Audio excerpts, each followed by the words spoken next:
Belliadeg Breizizel. Emañ Radio Breizizel, Belliadeg et Breizizel. Daniel Jekel, La mémoire vive d'une langue, un podcast réalisé par Tudy Kreker. Bonsoir, je Gouchal. Gouchal war hisekwa garmaneskwa. À partir de 1982, dans la pointe bretonne, les soirées du dimanche sont rythmées par Belliadeg Breizizel, veillée radiophonique emblématique en breton de Radio Bretagne Ouest, la nouvelle station décentralisée de Radio France. Pendant 12 ans, Daniel Jekel, son animateur, y fait entendre ses reportages réalisés auprès des anciens. Toutes les semaines, il collecte leurs récits, leurs souvenirs et leurs chansons. Ces enregistrements ont pour beaucoup été sauvés et conservés par l'association DASTUM, le Centre de recherche bretonne et celtique de l'Université de Brest et l'Institut national de l'audiovisuel. Se pencher sur ces archives magnétiques, c'est tendre une oreille vers une société rurale bretonnante alors en plein bouleversement.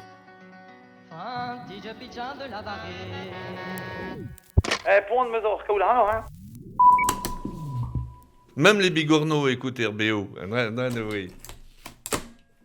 Premier épisode. L'écho d'un monde qui disparaît.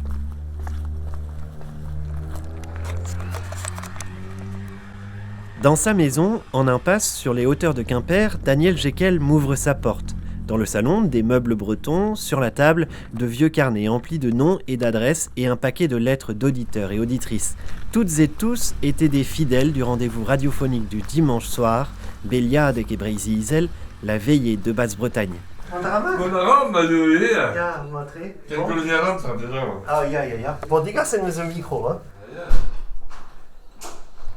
Je découvrais des choses. Moi, j'ai découvert la Bretagne grâce à la radio.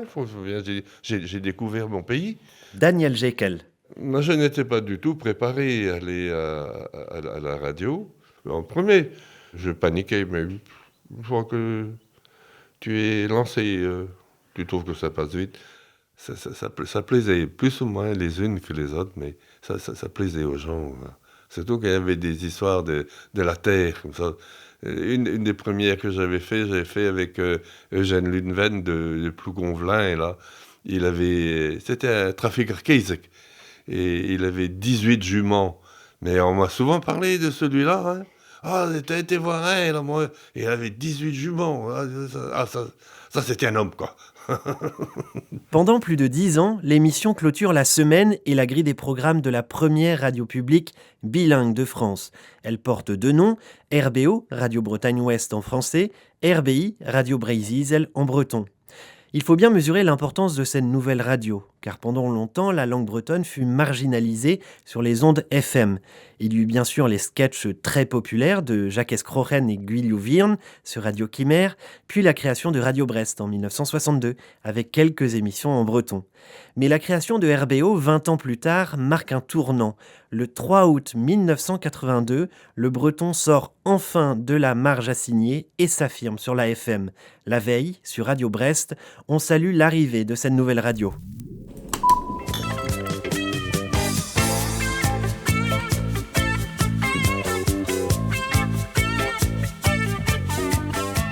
Vous savez que demain, Radio Bretagne Ouest prendra le relais de Radio Brest et vous aurez des émissions à partir de 6h du matin jusqu'à 23h. 17h d'émission et les gens d'ici de Brest pourront continuer à se faire entendre sur modulation de fréquence grâce à RBO. Sur les 17 heures d'antenne quotidienne mentionnées, 5h30 sont assurées en breton ou de manière bilingue. La normalisation de la langue bretonne est alors permise par la libération des ondes voulues par le nouveau président François Mitterrand, Fanchmit comme on le surnomme en breton. C'est aussi et bien sûr le résultat de dizaines d'années de mobilisation militante et politique. On mesure la dimension de l'événement à l'écoute du discours de Louis Orvoine, le président du Conseil général du Finistère, lors de l'inauguration de RBO.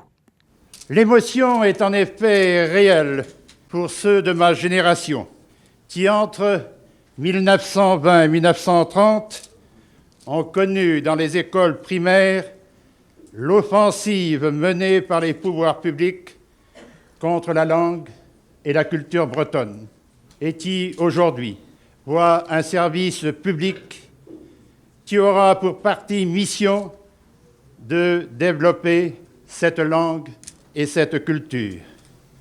Évidemment, et comme c'est une nouveauté, Radio France manque de personnel bilingue qualifié. Et de nombreux jeunes bretonnants, aguerris au collectage de chansons populaires, saisissent leur chance. C'est le cas notamment de Bernays Roos et Daniel Jekel, tous deux membres de l'association de collectage Das Munierienbrochlasik. Ce dernier, peu confiant, adresse malgré tout une lettre directement à Michel Cotta, la PDG de Radio France, et surpris, se retrouve à passer une audition.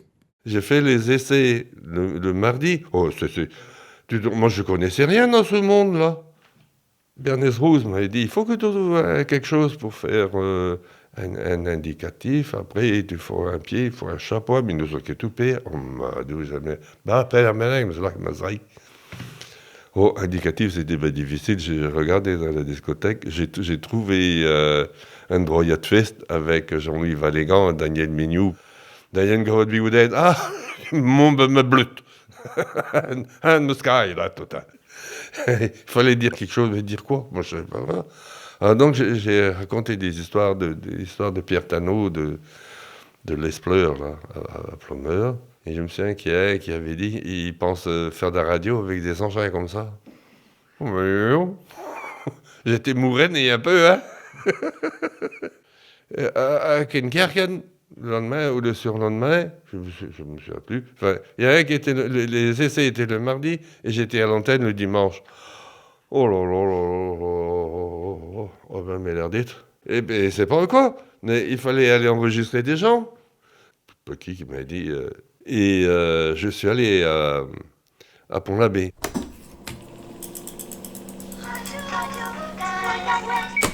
Setu in Troncario, fipes desket da bro de kuifu a brid me jons ding, ba ponaut, da bevoet fipes commence da bro de kuifu. Oh, d'adrizek, bro. Da drizek bloa.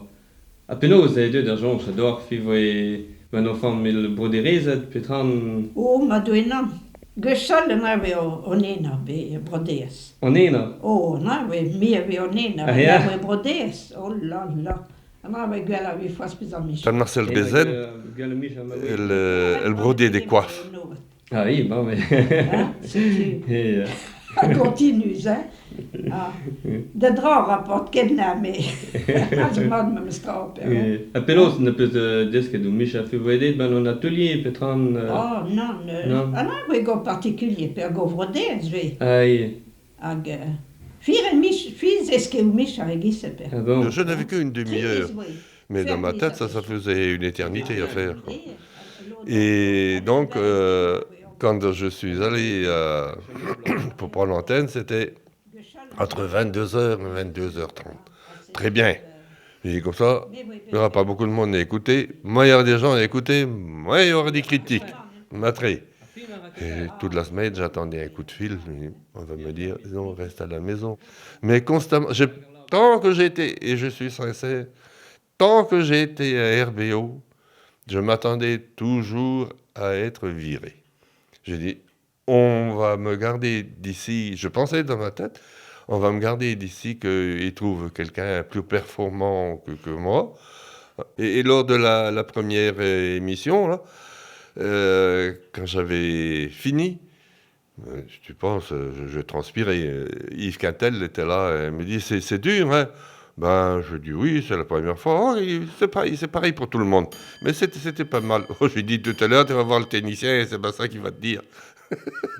Et il y avait un gars qui avait téléphoné. Il disait qu'il rentrait il faisait de la pêche, je crois, à l'île Maurice. Et il était sur son lit, se reposant comme ça. Il écoutait à tout ça. Et il avait apprécié l'émission. Et il disait que cette émission-là demandait à être développée. Mais genre, développez-vous maintenant à Meniki Gedding.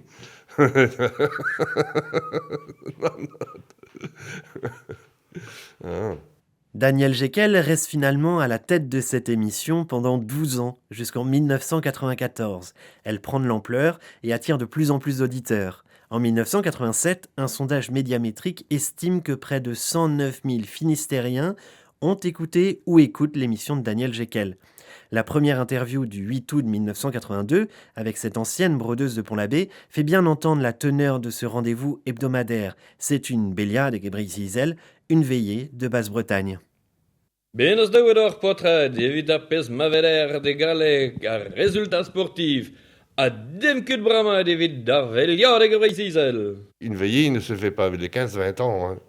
Il faut être au-delà de 60, au moins. Mais si tu veux, en résumé, la première était à Port-l'Abbé avec des brodeuses. Et la dernière était avec un gars de Santec, prof à Madagascar. Et pendant ce temps-là, on avait été à Terre-Neuve, on avait été à la guerre 14, on a fait la guerre 39, on a fait le Guémont, on a fait le Baccarat, la cristallerie, ça c'était, on dit le bagne des enfants, mais ça c'était un bagne aussi. On a été à Jersey, arracher les patates, cueillir les tomates, la pêche à la sardine, les greffes, en 24, on a mendié avec Tanjan Jacques à Kiriti, qui a été mendiante, Francis Kemener de Bolazek, qui a été un enfant naturel, il a été mendié aussi. Francis a été mendié. Donc, je lui demandais comment qu'il procédait. Donc, on m'a expliqué. On rentrait dans la cour, déjà, en faisant un peu de bruit pour signaler, et puis on passait devant la natte, quand même. Puis, il s'agenouillait, et puis il commençait à dire des paternotes, malgré qu'il n'y croyait pas beaucoup. Beiadeg e Breizizel, ma Daniel Jekel kontekoz gant Francis a Perrine Kemener deus Trevan Bolazek. Mimmers ben nauen bar Prus oriental. Me hunter skole voorazing mes ben nauen. Ja. Mi vi de med linjen binnen mi segred 300 meter hier ko. Voor batatesen en tampika bara. En vi lonk begynde om de juni, vi så mi tambit. Puis nummer 3. Ah was, en non briven i går was de wagen hammer quoi. Francis Kemener explique dans cette émission la faim qui le tiraillait tous les matins en partant à l'école. Il avait une patate et un pain rassis comme seul repas pour la journée. Daniel Jekel. Dans ma tête, si tu veux, je pensais faire de l'ancien et puis faire du nouveau. Mais moi, j'avais mon travail à l'usine. J'avais pas beaucoup de temps. Donc, en définitive, je prenais ce que je trouvais. J'avais pas le temps. C'est sûr que pour faire cette émission-là, bien, riche, et il fallait en faire son métier. Je faisais tout les week-ends, et puis mes vacances, je les passais pas toutes. De temps en temps, je tiens plus. Mais pour être tranquille, il fallait que tout soit prêt au plus tard le dimanche midi, quoi. Là, j'étais tranquille. Et j'allais me reposer le dimanche après-midi. Jacqueline allait avec les enfants à la plage. Voilà. Mais il y a eu du travail tous les jours, toute la journée. Rien que, par exemple, tu as des occasions, le 1er de l'an, les gras, le feu de Saint-Jean, le Noël, comme ça, si tu allais chercher des sujets un peu partout, les sujets étaient différents, le parler était différent aussi. Ça faisait une richesse dans l'émission. Moi, je pouvais pas faire ça. Hein. Mais on a drainé quelques témoignages quand même. La valeur de ces enregistrements n'a d'ailleurs pas échappé à Youen Léon, doctorant à l'Université de Bretagne occidentale. Il a participé à l'indexation de ce fonds radiophonique. Je le retrouve dans un café du centre-ville de Brest pour discuter de ces trésors sonores. Endautri, Stagemadahi. Vaste question. Alors c'est un fonds qui est extrêmement riche à plusieurs niveaux et d'ailleurs on n'a pas fini d'en exploiter toute la richesse. Hein. Le fonds il est riche d'abord parce que c'est un témoignage exceptionnel de personnes qui sont nées, qui ont grandi dans des contextes révolus. Ils viennent pratiquement d'un autre âge. Les historiens aiment parler du long 19e siècle qui s'étend jusqu'à la Première Guerre mondiale en fait, où c'est vraiment le début des grands changements. Et en fait, on a beaucoup de ces profils-là, des gens qui sont nés vraiment avant ces grands changements. Il y a surtout des gens issus en fait de la paysannerie. Alors il y a des gens qui sont issus aussi du littoral, c'est-à-dire qui sont plutôt qui ont des activités qui sont plutôt tournées vers la mer, mais en fait on s'aperçoit que même ces personnes-là avaient aussi un pied dans le monde de la paysannerie, quoi. Je me rappelle du témoignage de ces personnes de l'île de Sein qui disaient ces marins de l'île de Sein, ces pêcheurs qui partaient très tôt le matin pour mettre des casiers pour partir en mer, et ils partaient très tôt pour rentrer assez tôt, à midi, pour pouvoir s'occuper de leur jardin, leur parcelle l'après-midi. Donc voilà, on voit que c'était toute une économie liée à la subsistance. Et donc ce cadre-là, autour de la subsistance, est aujourd'hui révolu, hein, et c'est ça qui est extrêmement important comme témoignage, au-delà de l'aspect purement linguistique. Au-delà de la richesse linguistique, il y a donc aussi à percevoir la société paysanne en plein bouleversement. Souvenons-nous qu'en 1982, année d'inauguration de la radio, le déclin de la paysannerie est déjà bien engagé, et avec lui, la société dans laquelle elle était enchâssée. Les agriculteurs ne comptent plus alors que pour un quart de la population rurale bretonne. Sur la bande magnétique enregistrée auprès de Madame Malgorn sur l'île d'Ouessant par exemple, on perçoit ainsi le réseau de solidarité qui apparaît lors de la mise à mort du cochon. Le var etwas dumme d'abord von Malgorn, ne var ebat pavi festen noch. Penosen in Basie festen noch. Festen nog, je deze erg goed met ze weer gewezen. Ze krijgen repas en zo der familie. En dan zijn ze krijgen fars gagoa dan nog. Fars koad, fars gwen, heel juist. Zo ben, ragout. En dan zijn ze toe dan familie, dan zijn ze naar mezelf. Après, c'est là, c'est dans nous, c'est trop, c'est juste. Et c'est roide in tam qui fraise et roti fraise de pini. C'est goed, dat goed in zo par gewoon. Par là, c'est à rester au, après c'est roti en droog gâteau. C'est tu en c'est permettre qu'on qui fraise à ça. Ah ja. Ja ja. C'est un témoignage extrêmement, c'est déjà émouvant, mais c'est aussi assez riche. Donc Festanour, c'est la mise à mort en fait du cochon, hein, la traditionnelle mise à mort du cochon, ce qui voulait dire un branle-bas le combat, hein, à la ferme, et puis une juste répartition au sein de ce qu'on pourrait appeler la clientèle, hein, pas au sens marchand, pas au sens qu'on donne au mot aujourd'hui, mais au sens des relations, hein, des gens, des personnes proches, pour que chacun ait sa part, et puis pour que ça profite aussi plus tard, quand il y aurait une prochaine mise à mort dans une autre ferme liée, que la famille qui a fait don d'une partie du porc finalement puisse en profiter en retour plus tard. Donc il y a une espèce de solidarité paysanne là qui est témoignée à travers cet extrait de Madame Malgorn. Et on peut imaginer le réconfort du fait de pouvoir évoquer ces choses-là dans un monde qui change. C'est leur terreau, et puis on peut imaginer la dimension affective très forte. C'est lié à leur prime enfance.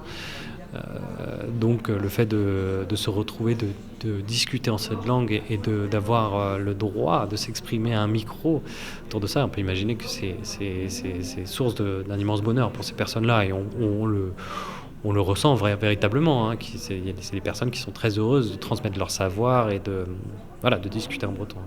C'est vrai que la veillée telle qu'elle se faisait au coin du feu autrefois, ça charrie évidemment beaucoup d'images d'Épinal, mais on peut s'imaginer que c'était ces moments de réconfort, et qu'on écoutait les aînés qui avaient un peu de clarté, un peu de recul sur leur expérience.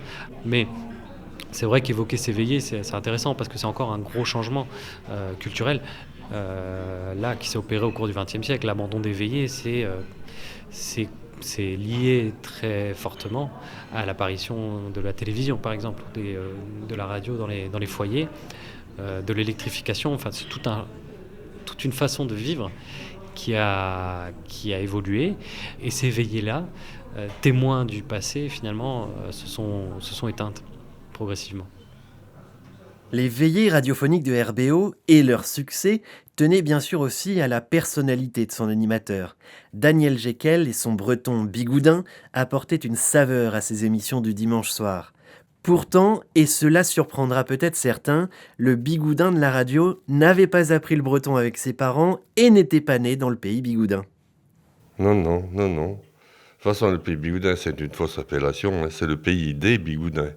Non, je suis né à Dornenay, mais j'ai toujours, dans ma famille, mon grand-père paternel était de Pont-l'Abbé. Il s'est marié à Dornenay.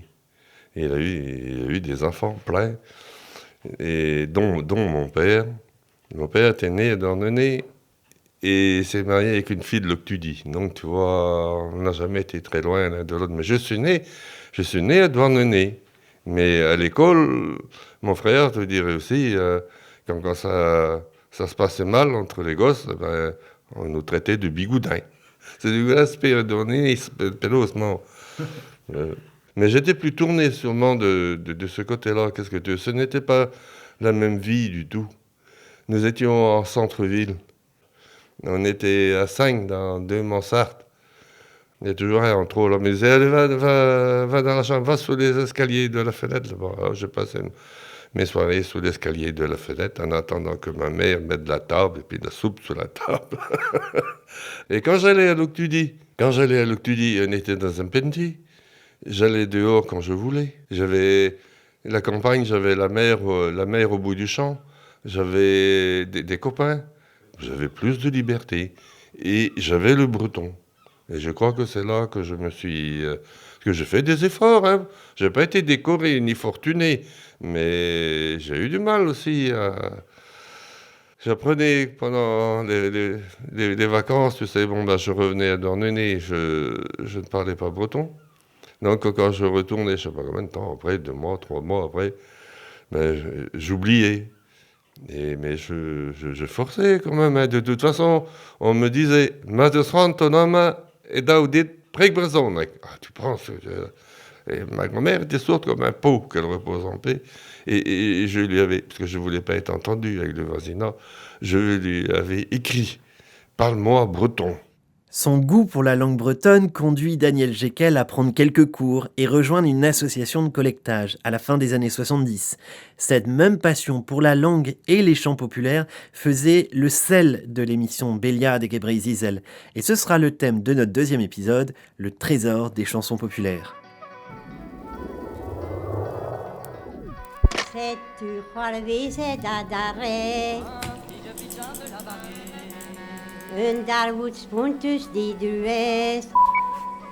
Daniel Jekyll, la mémoire vive d'une langue, un podcast proposé par Bretagne Culture Diversité.